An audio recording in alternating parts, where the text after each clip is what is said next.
I usually like being around her, but not right now. Yeah, yeah. What did you give your talk on?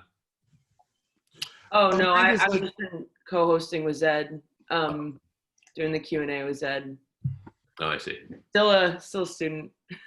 Maybe one day. Oh.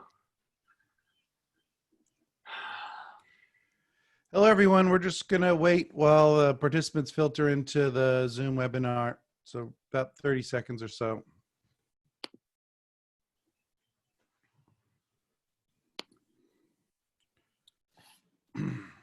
So I guess I'm just gonna, yeah. Just read? Yeah, that's fine.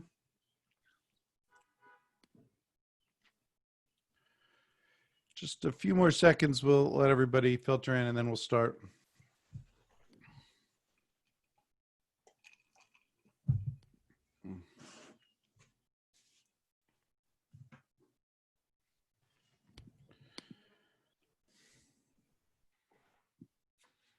This could become Andy Warhol-esque if we just never started talking. Just sat here, staring out into the void. Okay. Hello, everyone. I'm Zed Adams, the chair of the philosophy department here at the New School for Social Research. And I'm very happy to be welcoming you to another installment of our summer talk series at the NSSR.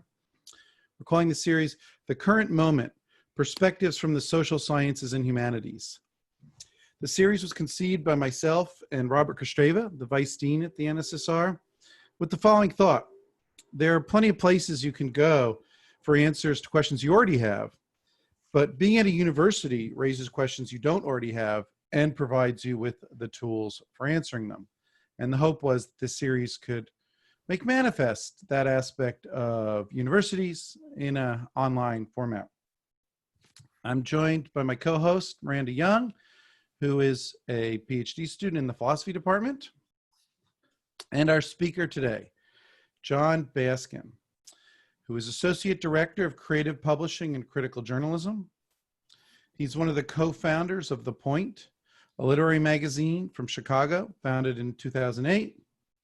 And I'd just like to draw attention to the way in which, as I understand it, The Point's mission is very much in line with the original mission of the New School as a whole, insofar as it aims to make academic discussion something that happens outside of academia and accessible to a broader audience than just internal to academia. His talk today is titled Quarantine Journals, Publishing During a Pandemic. And I'll just say three brief things before we start. One is we're going to leave the chat window open during the talk, and we encourage everybody, if you're having thoughts during the talk, type them out and use that chat function in the way in which you might use the comment section on, other social media platforms. Second, after the talk, we're going to have a Q&A with Jon, and there is a separate Q&A window on Zoom you have to open up. And so if you want to type your questions, type them out there in the Q&A window. Or if you'd like to ask your question yourself to Jon directly, just go into the participants section and raise your hand. So there's a lot of dimensions of Zoom that we're exploiting right now. That said, I'd just like to welcome Jon, and thanks for coming. All right, thanks. Thanks for that, Zed, and thanks for inviting me to do this. I was saying it's kind of strange. It's stressful being out in public like this, even though I'm sitting in my room alone. But so when I was asked to participate in this series about 5 weeks ago, it seemed obvious to me that the only thing to talk about regarding the current moment was the quarantine. At the time, I was in the middle with my colleagues at The Point of curating something called the Quarantine Journal. These were posts of 1,000 words or less, of which we were publishing several per week. And they combined descriptions of life in quarantine with reflections on what the experience revealed about some aspect of our personal or collective lives. The journal was the most successful feature judged by page reads that the magazine had done in its 10-year history. In part, this was because a lot of our readers were home with time on their hands, and we certainly weren't the only magazine to see large increases of readership at that time. Publishing was one industry that actually flourished in some ways during the quarantine, in contrast to a lot of others. But I also think that the success of the journal had to do with our finding an effective way for people to channel and communicate about something everyone was going through together, even if we experienced it each alone. Now, a lot has changed since that time. Today, the quarantine has receded from public view in many ways. Importantly, for what I intend to say below, the pandemic, of course, has not been resolved. It continues to spread and affect many of our lives. Yet for the media, the story has certainly taken a back seat to reporting on George Floyd's death and the protests that have followed it in cities across the country. Because of this shift, to talk about the current moment right now and to focus on the quarantine would seem to me inappropriate, not to mention boring. This means that what I'm going to talk about will draw less from my experience as an editor who was publishing during the pandemic than from my experience as a consumer of news and media during both the pandemic and the protests. In that vein, I don't claim any expertise exactly to back up what I'm going to say, and I hope you'll take this in the spirit of an attempt to articulate my own experience of news and intellectual media over the past few months, and to respond in kind. In other words, I'll be curious to hear what your own experiences are when we get to the Q&A and if they match up with mine. To begin with, I want to talk about a cover story from the January issue of Harper's Magazine. The story, by a writer named Greg Jackson, was called Vicious Cycles: Theses on a Philosophy of News. Published a couple of months before the pandemic really came into public consciousness, it offers a helpful snapshot of the media situation after 3 years of Donald Trump's presidency, but before we had heard much about either coronavirus or George Floyd.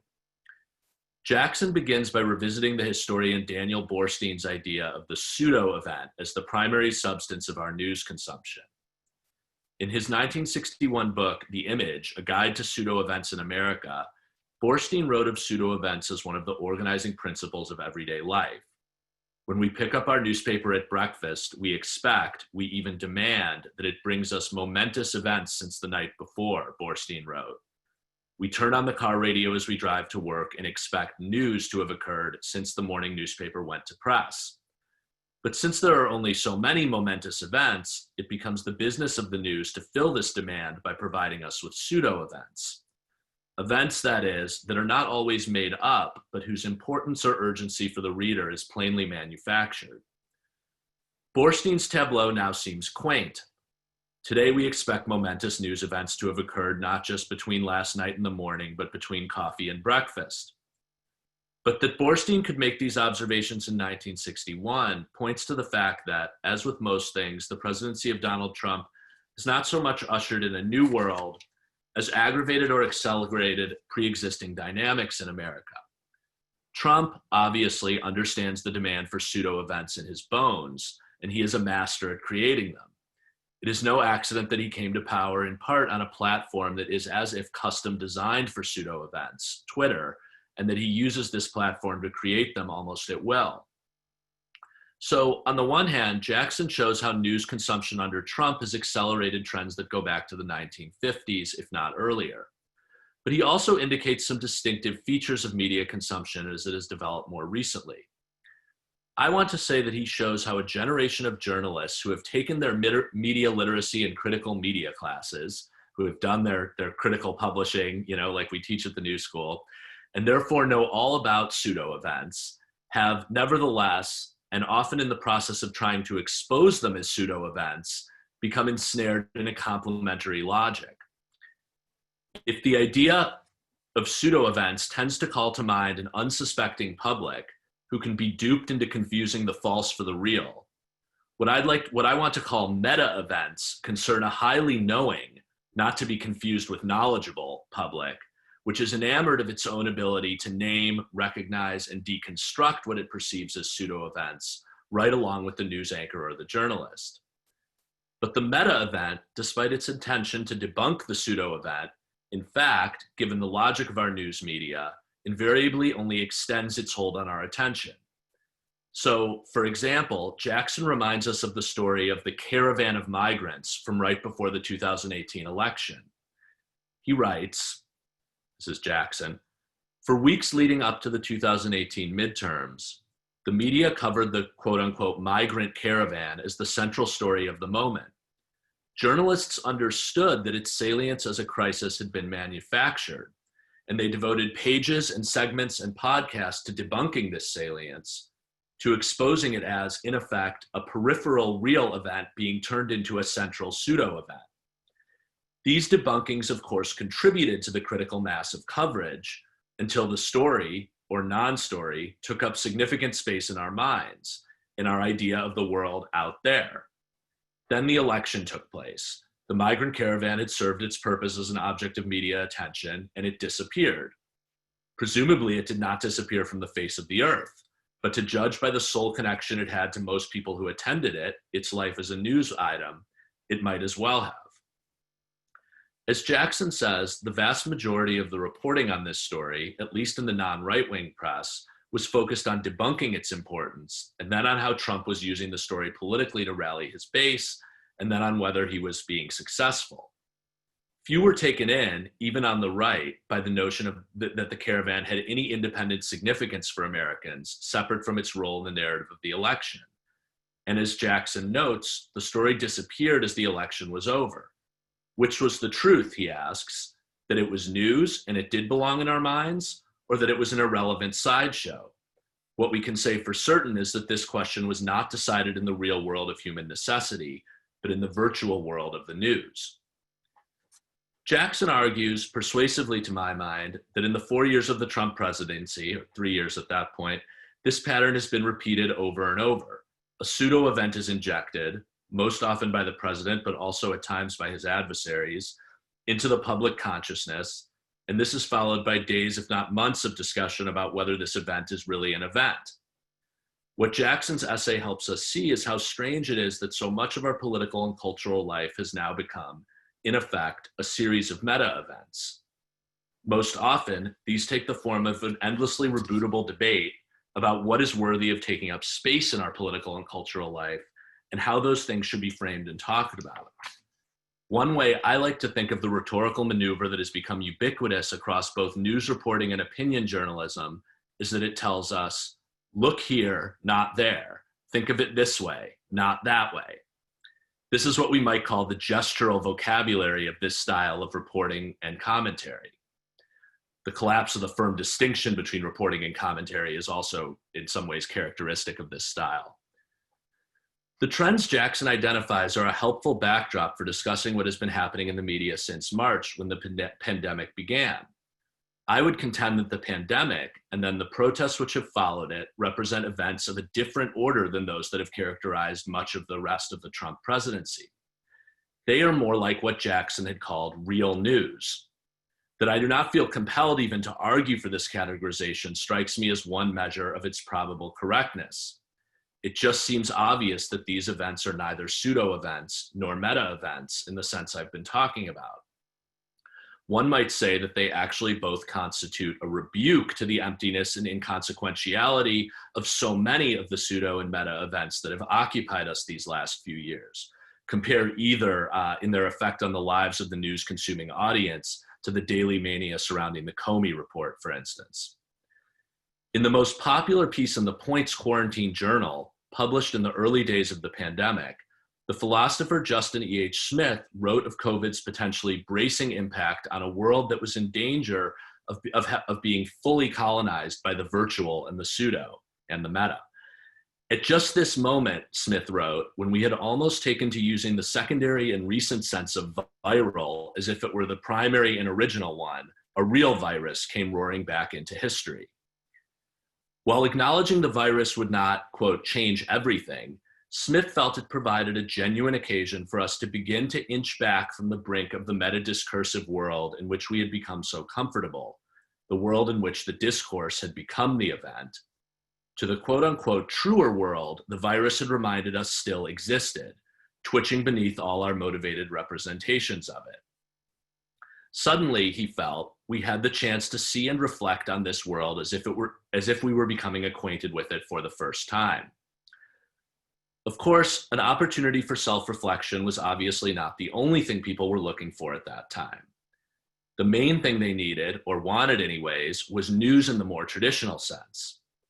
I doubt I'm alone in feeling that, for the first few weeks at least, I tuned into cable news and read newspapers and magazines, desperate not for the usual forms of opinion and titillation, not to find out, in other words, how will this publication or writer present this event, but for basic statistics and information about what was happening, since this information had direct consequences for my immediate future and that of my friends and family.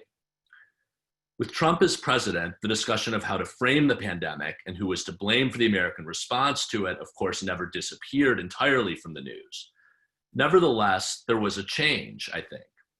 As a consumer of news, I found that I became hypersensitive to any reporting that seemed skewed or manipulative, or that asked me to look here, not there.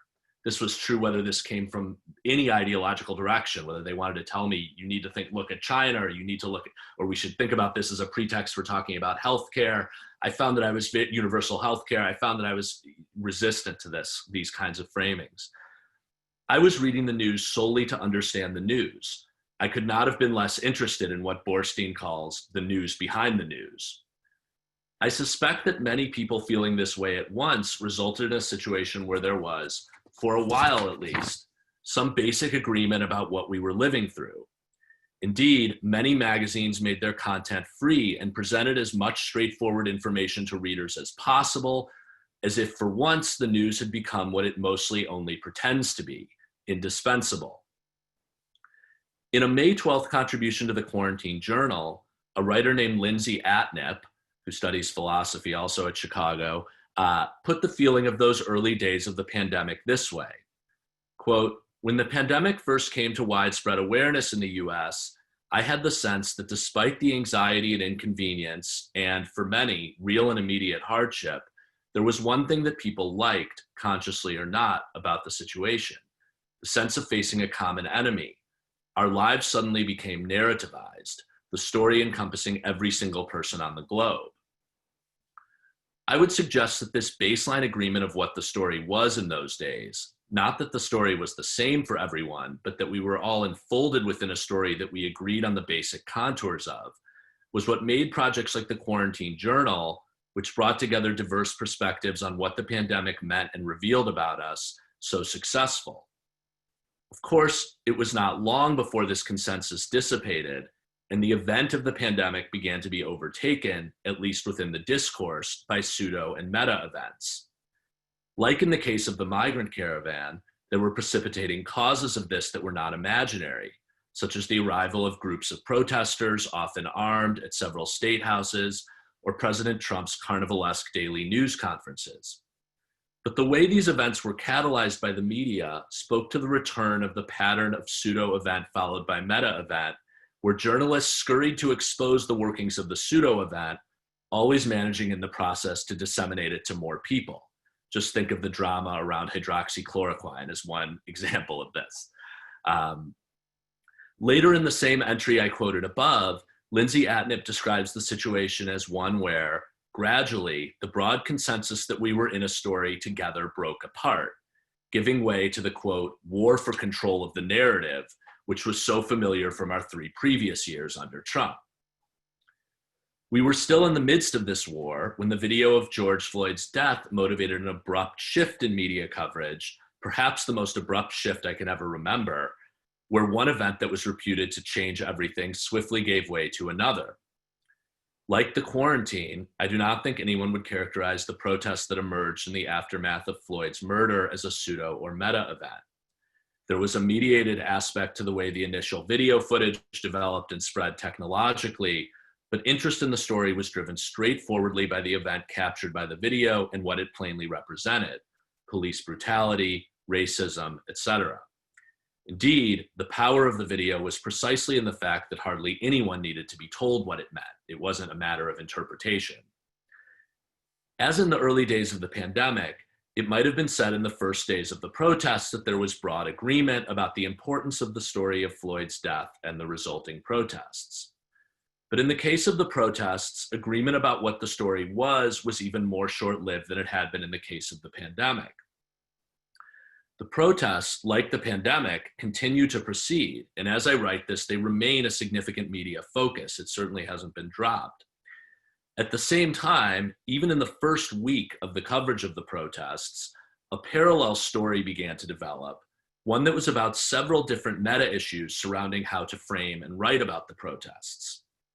Controversies between reporters or between reporters and management burst out into the open, often drawing huge attention on social media at Vox, The Intercept, Variety, and the Philadelphia Inquirer, among others. Something it is important to note about these controversies, which is so common now that it can be easy to miss, is that they did not concern factual arguments about the protest or even principled debates about what conclusions we should draw from them. For example, whether the protests are good and bad relative to some political or moral end. Without exception, rather, they were about what words and tactics one was allowed to use in covering or talking about the protests. The biggest blow-up of all, of course, was at the New York Times over the publication of Tom Cotton's June 3rd editorial supporting President Trump's call for troops to be deployed in American cities.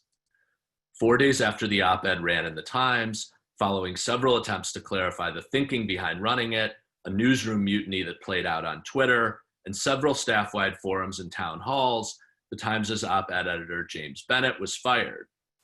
A few days later, all of the Times' regular op-ed writers were asked to produce columns in response to the incident.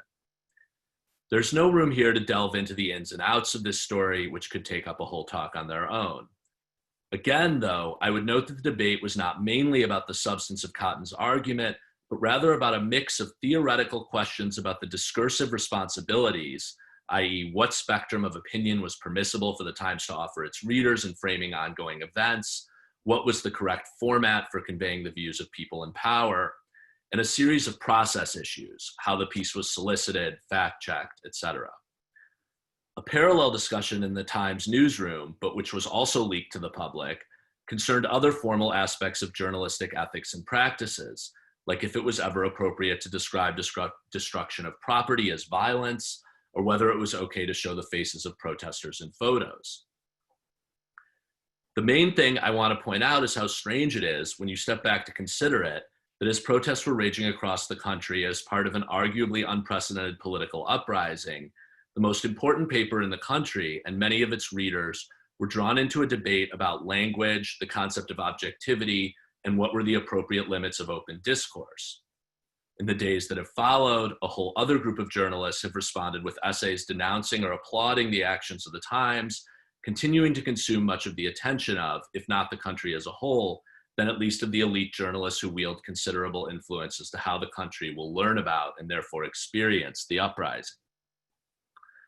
Now, I'm one of the people who finds the questions raised by the New York Times controversy extremely interesting, and I've followed the story and all the responses to it quite closely.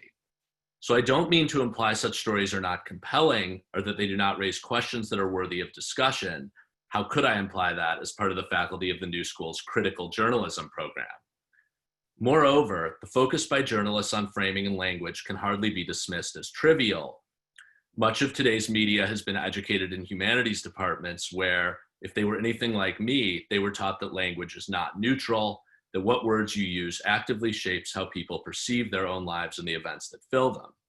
This is obviously true, and understanding its truth has allowed many of today's journalists to avoid passively reproducing frames for cultural and political events that were biased or obfuscatory, frames that have gotten in the way of accurate reporting and likely advantaged one group's perception of reality at the expense of others.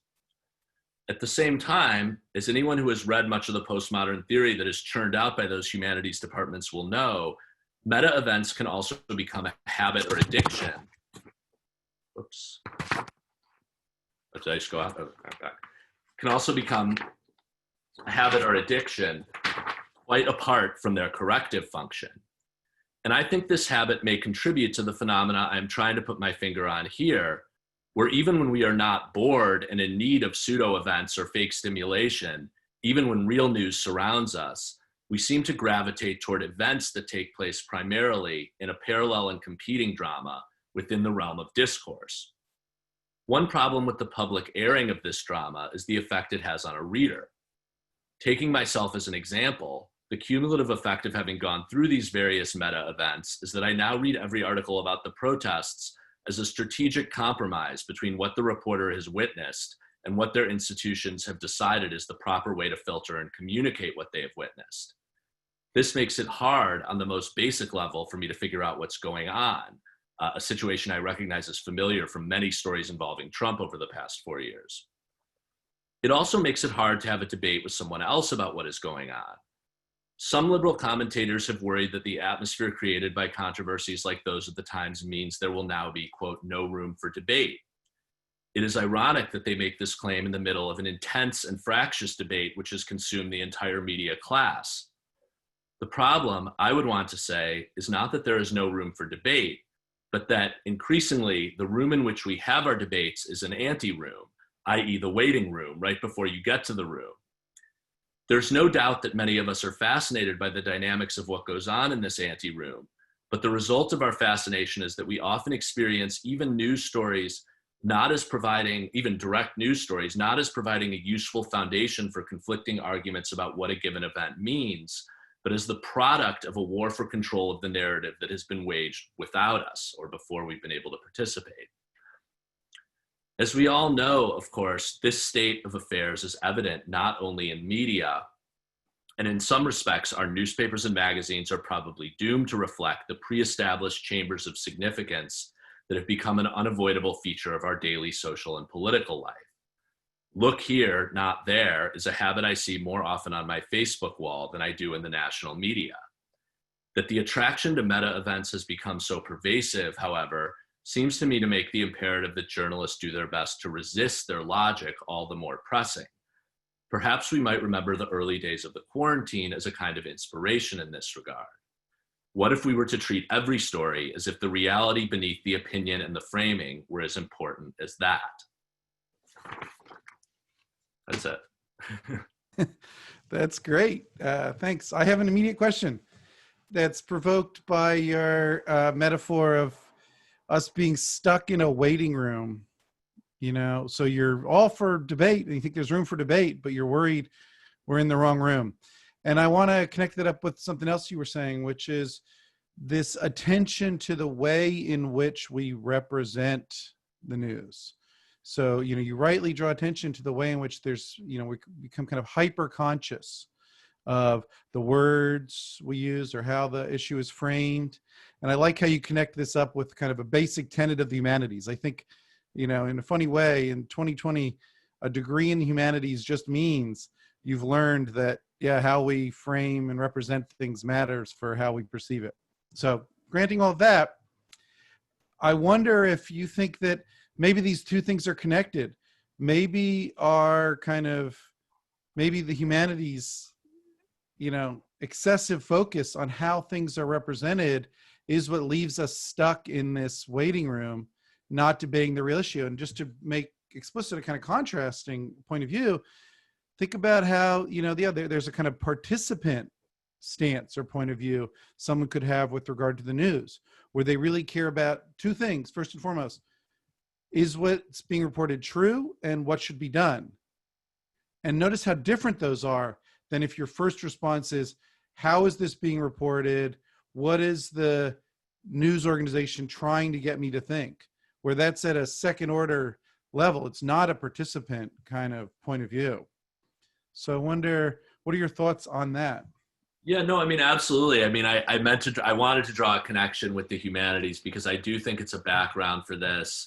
You know, I remember taking the course Modern Culture and Media when I was at Brown in the 2000, you know, and I do think the humanities has turned not just people who work in journalism, but a large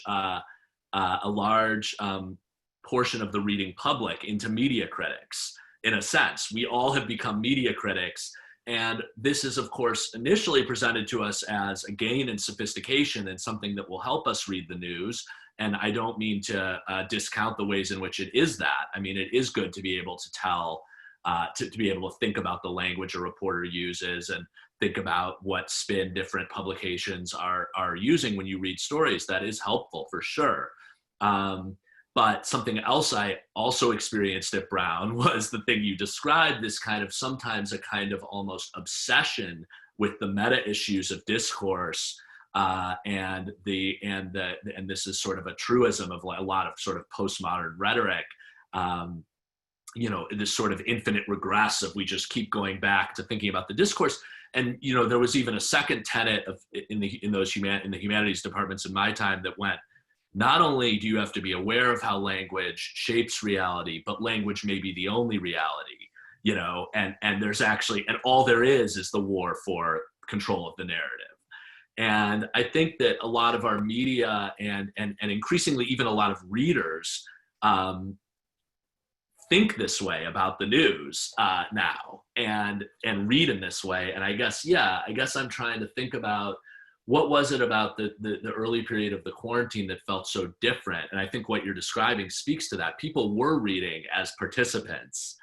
They were reading thinking, what do I need to do? Now, it's complicated because, right, a lot of what counts for as news, and Jackson talks about this in his essay, just doesn't call on us as participants. Like, when we read about impeachment or the hearings or like watch a show about it, like there's really nothing we can do one way or the other. So there's a question of like what exactly that activity is or how you would read it as a participant. But I do think that, I think that something like the protests, which I think have called on a lot of people to think about what they're doing as participants, and there's sort of a bifurcation in the way different people are covering it. But it's interesting to me that even there's been this gravitation in a lot of the like elite publications to this debate over meta issues. But yeah, I think totally like the humanities, as you said, sets us up in a certain way to think about culture and media. And that's one of the things where maybe we've like overgrown those muscles a little bit. I love that. So I want to kick this up with the point. So maybe I could just ask you a big picture question about your own motivations in founding the Point in 2008, and what led you to do that? What were the goals that you had, and have those goals been just kind of enhanced by the recent events? Yeah. Or have they been transformed or challenged in some way?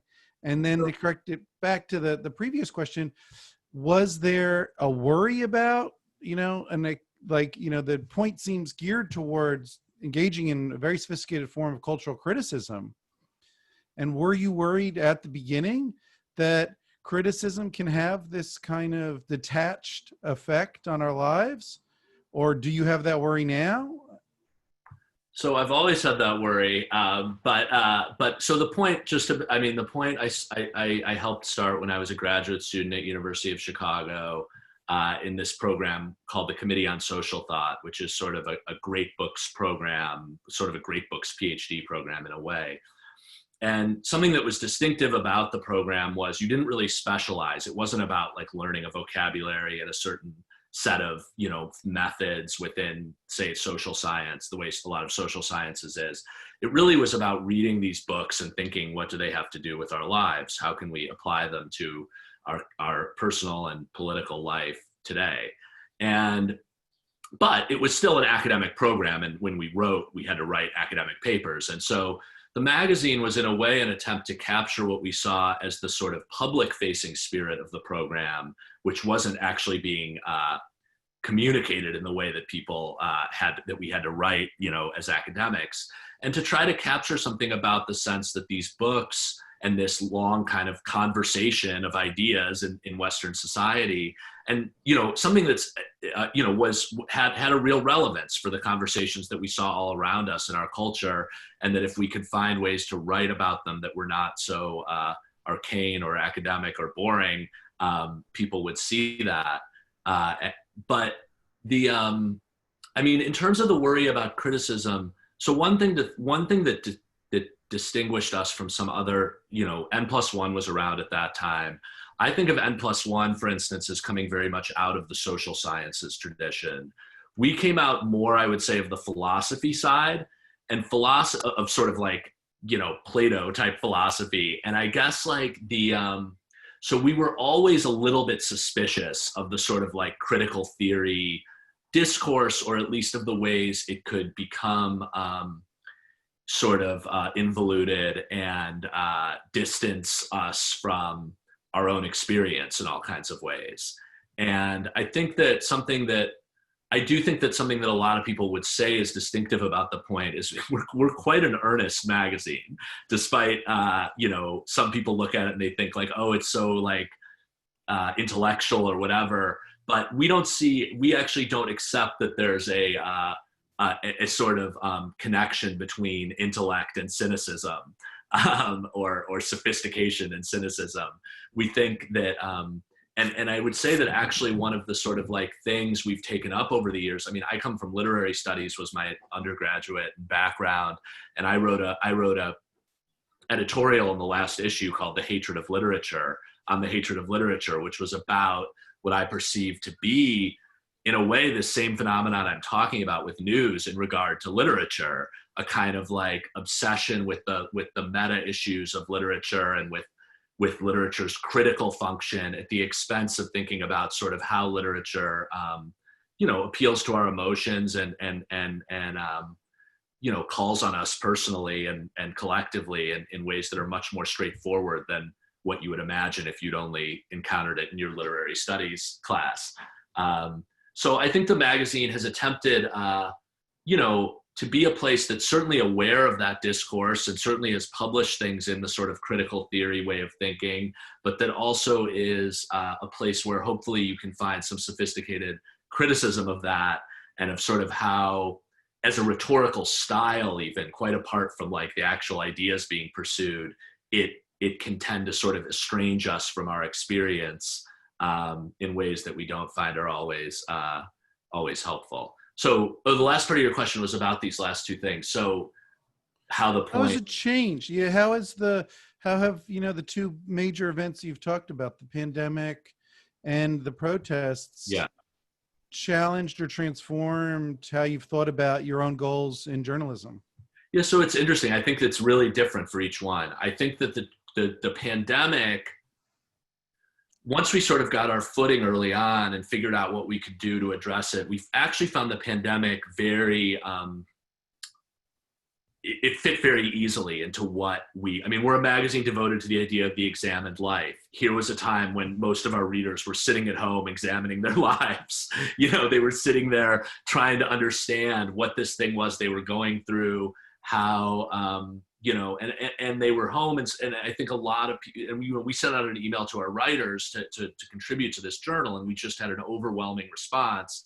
And I think that some of the things we published were really, a lot of different magazines did some kind of journaling type of thing, but I think, ours were thoughtful in a way that was really distinctive. They weren't just sort of personal descriptions of what people were doing, but really tried to think about how, like Justin said, how does this make us reevaluate, our world as we take a step back from it.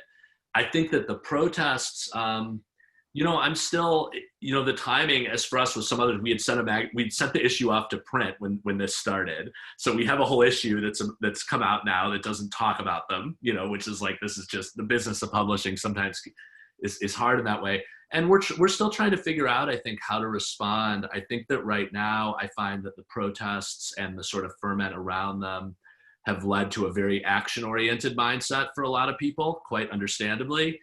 They are not sitting at home wanting to read like long, meditative pieces on these things. Even if you look at the books people are buying and gravitating toward, the sort of how to be an anti-racist kind of thing. They're very like direct advice, like tell me how to behave. So I think as a magazine, we're continuing obviously to publish. We certainly think we have things to publish that are relevant to these questions that have been raised, but it may also be something where where right now people are sort of, more of our contribution may come down the road as people sort of start to think more about like the long-term impact, the history of these struggles. I'm sort of in the process of starting to commissioning essays for the next issue. And that's something, those are things we're really thinking about. Well, that would be true to the philosophical roots of the journal, insofar as I think philosophy constitutionally only is able to say something long after the fact. So. Yeah. Miranda, do you have some questions? Yeah. So first I wanted to read a question from the audience that I think is pretty interesting, and then maybe ask mine after. I think they relate as well. So Alexa asks, and I'm just going to read it in her words. During the quarantine protest period, conversations and revelations about diversity in media jobs and hiring practices have been surfacing online in great volume. What are concrete actions and publications, that publications should be taking now to correct those disparities? What's my opinion about that? Yes. I really am a little I mean, I'm not like, I don't know that I have like any kind of real authority to speak on this. I mean, I work at a very small magazine, and we've done a lot of things to address issues of diversity long before this. I mean, for me, I would just say like I just think it's quite simple. The most important thing is having diversity on on the editorial decision makers at any magazine. I think like, I mean, I'm someone who I think about content. I can't really speak to the business side, but like in terms of, yeah, I mean, I will say a little about the point, you know, was started by 3 white guys 10 years ago. And in our early issues, you can definitely see, although we were making efforts, I mean, I can attest we were making efforts to find more gender and racial diversity in the magazine.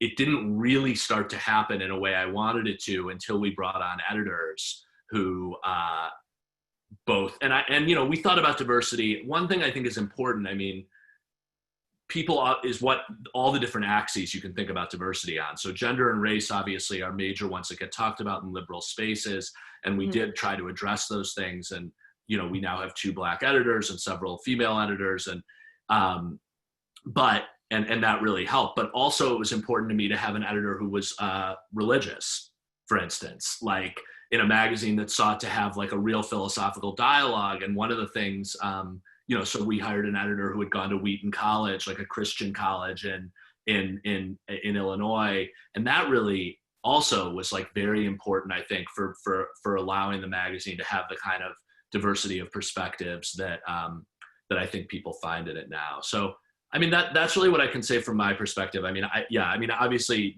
there are so many things covered under the umbrella of like issues of diversity, and I don't want to like go through each one of them, but like for me, from a content perspective, there's nothing more important than having a diverse group of editors, because that's who sort of, even before the question of having them all look at an article, they're the ones who are commissioning articles and know people and understand within their own, you know, circles what's going on. And so that to me is the most important thing. Sure. No, and that's, I mean, that's helpful. And I think, so then maybe I have a question that kind of gets more at some of the like, I don't know, like the sort of philosophical articulations of your talk, which was very interesting. Thank you. So, but also I wanted to ask a bit about sort of going back to Zed's first question. So yeah, as I understand sort of some of the stakes of your talk is like, you're sort of articulating how like you're concerned about this like meta discourse that debates the terms of representation and the ways in which like we lose track of news as sort of covering reality, or I think you had said like the world underneath. And I think this is obviously something like many of us share. And I think even like experientially, like we know the difference between the beginning of the pandemic and the news cycle at the end. So I want to sort of ask that in terms of the protests, because I think that situation, obviously, I think it kind of articulates itself differently. So, I mean, in sort of critical race theory, right? Like it seems like part of that work is sort of like talks about the ways in which objective reality or the neutral standpoint of representation is actually like not very helpful in terms of getting the real of, say, like for the Black community or sort of Black histories. So I guess like it seems in the stakes of like articulating like police brutality against our Black community, that conversation that debates the terms of representation is important to actually getting the reality into view. And it seems like they don't seem as contradictory to me because like the neutral standpoint is in and of itself like a kind of claim that's power laden. I don't know, like, I don't know if this is something like, it's just an argument to say like, oh no, it's something useful, but. Yeah, no. I mean, I'm aware that there's a very coherent argument about why it's necessary to have these arguments and why they influence news coverage. And I, you know, that's why I said, like, I think these are real issues, and the question of how language shapes our reality and who gets to speak, of course, are important. And, I think like that, I don't know if you read, there was like the Ben Smith article last week in the New York Times about sort of the way that like a younger generation of Black journalists have changed newsrooms and challenged what they took to be a too limited notion of objectivity, has been a really important development in several publications. And I thought he did a really good job sort of, laying out the context of some of these debates. I guess, so, I mean, I don't mean to claim that these debates shouldn't be had. I think any good newsroom debates these things. I guess what I'm pointing to is the sense, or what I wonder about is how helpful it is for all of us to have them in public all the time, and the extent to which they threaten sometimes to take over the actual, the fact that there was something quite just sort of strange to me about the fact that we had this massive movement for racial justice going on in the streets of American cities, and yet the elite media was kind of consumed by a debate about a series of meta issues at a newspaper, and that was supposed to be covering these things for us. Sure. And I'm just trying to think, and I guess like one second thing I would say is like the thing about critical race theory and like a lot of these sort of postmodern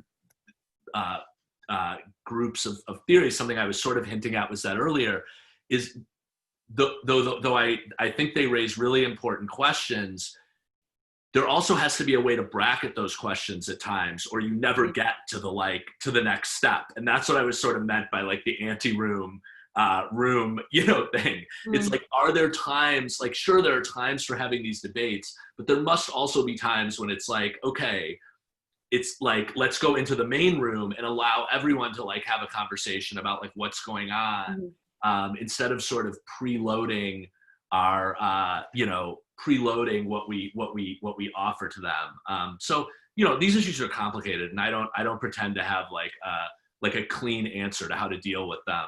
But I was trying to sort of bring out something I felt as I'm like going through this news and just thinking like, okay, but like, like, can we like move to this issue now, and feeling frustrated at times about that.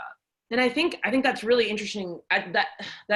That's really helpful for me, because like there was this sort of week during the protests where, while the New York Times was also sort of like publishing stories about how actually the streets were peaceful after the curfew and then debating the terms of representation, there was like sort of like Instagram accounts that would put out videos of the police brutality, and none of that would get addressed by the mainstream. So there was like a way that like a reality, like a news sort of that's concerned with the reality of the situation was emerging, but like in spite of like, and I think the public, one of the other things I was trying to get at is like the way that the public discussion of the strategic issues around coverage affects readers. Because once you've read this discussion or seen it like play out on Twitter, of course it's going to affect how you now read the newspaper, And so, I know there are people who think like, oh, it's good that it's transparent and it all happens in public and we all get a media criticism class on Twitter. But I don't know, like sometimes I think like, could you just settle that like at your internal meeting, and like, because it's like the way intellectually these issues then like, it becomes like a screen through which it becomes hard to see what's actually being reported, I think. I think the political equivalent of this is the way in which it encourages a kind of spectatorial approach to politics. And we find ourselves having more debates about who's electable than about which positions we approve or disapprove of. Oh yeah, it's totally rife in like political reporting. I mean, and I actually think that's where I think it comes from two angles. Obviously the humanities thing I've been talking about, but the other place this kind of thinking comes from, I mean, the word framing is a word that like I remember being associated very much with like, I mean, maybe it's just my age, but like I remember thinking of it, like coming aware of it in the mid 90s around like, it was always around politics, and oh, the Republicans are better at framing than the Democrats. I remember I worked at a think tank in the early 2000s, a progressive think tank, and we were always talking about framing. And but I didn't, it seems to me that it's crept into every other area. And it's like, then the framing itself becomes the story so often in the media. And then also the media thinks about framing at times when I think they ought to be thinking what's the story here, as opposed to how am I going to frame it. And I think like there's a way in which that logic, again, it just sort of creeps up into lots of different areas. As a political thing, if you're a political strategist, it's of course, that's what you should be doing. You should be thinking about framing if you're a political strategist, but that doesn't mean everyone has to think about it. Can I ask you a really concrete question? In the 12 years that you've been publishing The Point, what was the biggest issue or hardest issue you've ever dealt with regard to objectivity? Has objectivity come up as a question for you all in any specific cases? I have to say not really, because I don't think we would ever say we were objective. I mean, the goal of the magazine is something like to create a dialogue between different perspectives and values and ways of life. That, we have a symposium, for instance, in the recent issue called "What Are Nation States For?" And the idea is to have 5 different responses that are really speak to different sort of philosophical approaches to that question. And so we don't expect any of those people to be objective. I guess the only place where I feel like it, but what does come up, I guess like what we often find ourselves doing as editors is I often find that the person making their argument will frame the opposing person's argument as if it's not objective, as if it's a product of just their interest or their bigotry or their greed or whatever, whereas their own argument is of course a expression of their deeply held values, And so one of the things we try to encourage in the magazine, just because we think it's not a matter of objectivity, but it's a matter of like creating an inviting space where people feel they can confront different ideas, but that are still respectful to their own, is like we really try to push writers, and we demand that writers don't do that when they're paraphrasing someone else's idea, they need to do it as generously as possible, because that's just like a principle.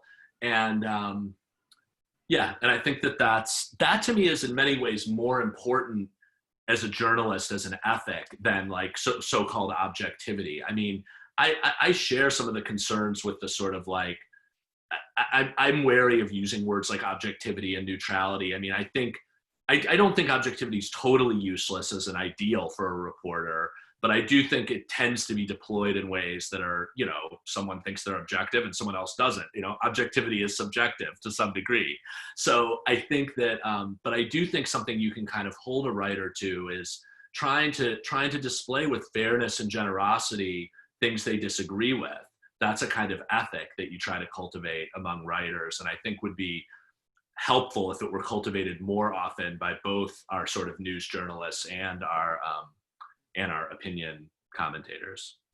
Yeah, my first thought about that is that's a norm that you see probably most prevalently in academic journals, where peer review just insists upon that kind of objectivity with regard to your opponent's positions. Right. Let me ask a really specific question from Willem. What are some concrete actions new writers can take today to get published during the pandemic? Well, I mean, so again, obviously stuff has changed. I mean, I would say the main thing is during the pandemic, like I said, there was a lot being published and there were a lot of readers. So you had sort of a captive audience, and you had a lot of people, a lot of places publishing. And I mean, the main thing is to pitch people. I mean, but to make pitches, I guess, that are, I was going to say, and as we've shifted to the protests, obviously, what people want to read about has changed. And, we found that people are not super interested right now in articles that don't have to do with the protests. That may change, and, we'll see, like these events, you never know sort of how long. So I think, you have to think about, the main thing as a writer right now, I think you do have to sort of think about, do I have something I can contribute that people want to read and that people are interested in right now? And if so, research publications and see which ones would be right for it. And then email them. I mean, yeah. So that's all the same as old, the old world. Yeah. I have a very good friend of mine has been working for a few years now on we might think of as a conceptual genealogy of white supremacy, but which was oriented towards making a kind of contemporary moral critique of what he's calling, following Martin Luther King, the white moderate. And the funny thing I've seen him experience is the publishing world has, in 1 month, has changed. What you pointed out, there's this new genre of anti-racist books that are very practically oriented, that function as kind of, ethical manifestos. And if 2 months ago you had approached publishers and said, I want to write an ethical manifesto about racism, I think they wouldn't have known where to put that, in the space of book. It's not an academic book in ethics. Yeah. And so what is it? Like, have you seen publishing? Have you seen any other shifts like that in publishing? Well, it's funny you mentioned that, because right before I came on this call, I got an email. The lead essay in our new issue, actually, although it was written long before the protests, is about a Black pastor and civil rights leader named Albert Klieg Jr. from Detroit, who was a founder of a movement called Black Christian Nationalism in the 70s and 80s, and founded a bunch of institutions and was for a sort of separatist Black politics, but one grounded in the Black church. And it's a fascinating, epic story this guy writes, Aaron Robertson, and he just emailed me saying he's already been contacted by a book agent. Oh, wow. Turned it into a book. So this is like, the issue's not even out in print to people yet. They just saw it online. So I think there's definitely a lot of signs that's, look, book people aren't doing this out of the goodness of their hearts. They're doing it because these books are selling like crazy right now.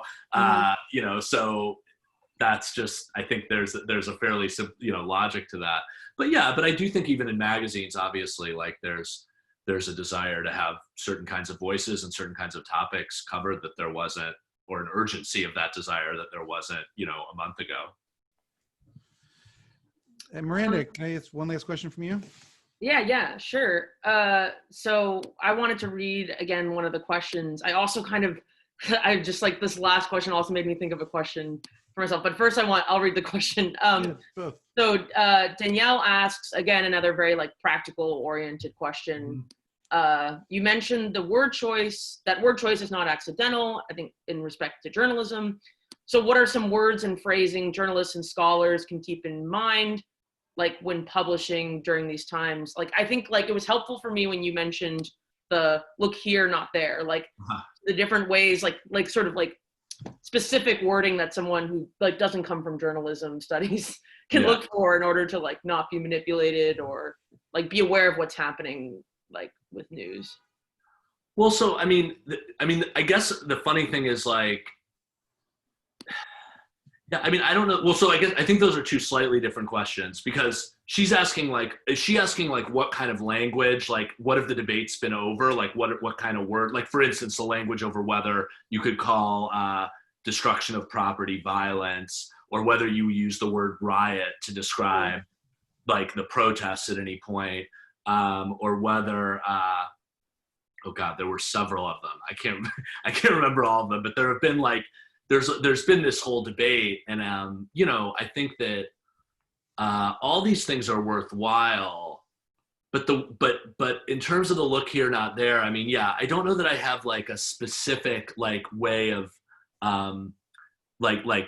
phrase or word that tips me off when that's happening. But I think, as you said, you kind of feel it, and a lot of the time it has to do with like you were saying, to make the argument that the protests are peaceful, you don't have to pretend that there was no violence, So the question is, does the reporter acknowledge, here are some things that happened, but on the whole, here's how the protests have been. I feel more spun, or sort of like I'm being manipulated when they just ignore things that we all know have happened that are not convenient for whatever their narrative is trying to, whatever. And they would say, well, we're telling you, look here, not there. You know, I mean, they wouldn't say it exactly like that, but they would, they're, in a way, they're telling you this is the real story, not that thing that the other person's telling. And I just think it's much more effective as a journalist and honest to say, here's like what here's what this person has claimed, or here's like something that has happened, but here's, based on my reporting, where, like, you know, the way I would characterize it as a whole. I just think that earns you a lot more trust. You know, people talk a lot about people talk a lot about journalists, about people trusting the news. Something I think they don't talk about enough is journalists trusting the reader, and trusting that you can say something that maybe doesn't fit like the overall impression you want to give, and the reader you can trust the reader to not like go crazy with it. You know, like the reader can understand the context of something. You don't have to like, you know, you don't have to always be pushing them. So that's, I don't know, that's something that I think is, and that's another thing at the point that's like very important to us, this idea that we trust our readers. We will, you know, and that's why we can publish things that we as editors don't agree with, because we trust them to read them and make their own conclusions. No, so that's, I mean, that's helpful. And then I guess like sort of leads just very briefly my last question about this notion of trusting the reader, and sort of as well contrasting that with the rise of, I think, what Zed called the ethical manifesto. And, you know, I think we've all like sort of seen this, it's sort of before the protest, we had kind of seen it like really become a like very popular form of discourse. The idea that like you can like sort of overcome like a sort of like set like your own racist position with a series of steps. I think like it's a really interesting, and I guess, I don't know, like a part of me also feels worried about it, like a little bit worried, because it's, I wonder if it's like stems from an exhaustion with meta discourse, like just give me the list instead of like having, and so I'm curious what you think, like this rise is symptomatic, like where is it coming from? Like, is there a way we can sort of still like keep a sort of critical engagement with it, like, and have trust in the readers while also handing them manifestos? I'm just, yeah. I mean, I don't know much about the book as that is talking about, so I can speak a little bit to the sort of like, you know, The White Fragility, How to Be an Anti-Racist, those two books I've read some of. And I mean, I guess I would see it as connected to the meta discourse, in the sense that one effect the meta discourse has is it makes people very nervous about what the right things to say are in every situation, you know? And so I think that in some way leads to an attraction to books which just tell you, here's how to be a good person. You know, here's how to not be racist. Yeah, I mean, I share some of your skepticism that that there are shortcuts to this, and that, you know, if you follow these 10 steps, this will make you, you know, a moral person. I've been reading a book recently. A sociologist friend of mine recommended this book to me, actually written, weirdly enough, by Christopher Lash's daughter, named Elizabeth Lash Quinn, which is called The Race Experts. It's from 2000, and it's about the growth of the sort of industry of experts who would tell mostly white people how to behave. And it has a long history, you know, in how to deal with interracial dynamics. And it has a long history that goes back to the 70s, and she connects it to the sort of rise of therapeutic discourse in the 70s, at the sort of tail end of the 60s civil rights movement, and the way these two things became connected. So this is you know, off topic, but I think it's an interesting background if anyone's interested. I've been that is really interesting, yeah, sort of helpful to look at and think about in relation to this. Well, thank you, Jon. This was really interesting and informative and helpful. So thanks to everybody else for joining us. Miranda, you were about to say something? Oh, no. That's great talk. Thank you. Okay. Thanks, Jon. Thanks to everybody for joining us. Hope you'll join us again on Thursday at noon. Okay. Take it easy, everybody. Bye-bye.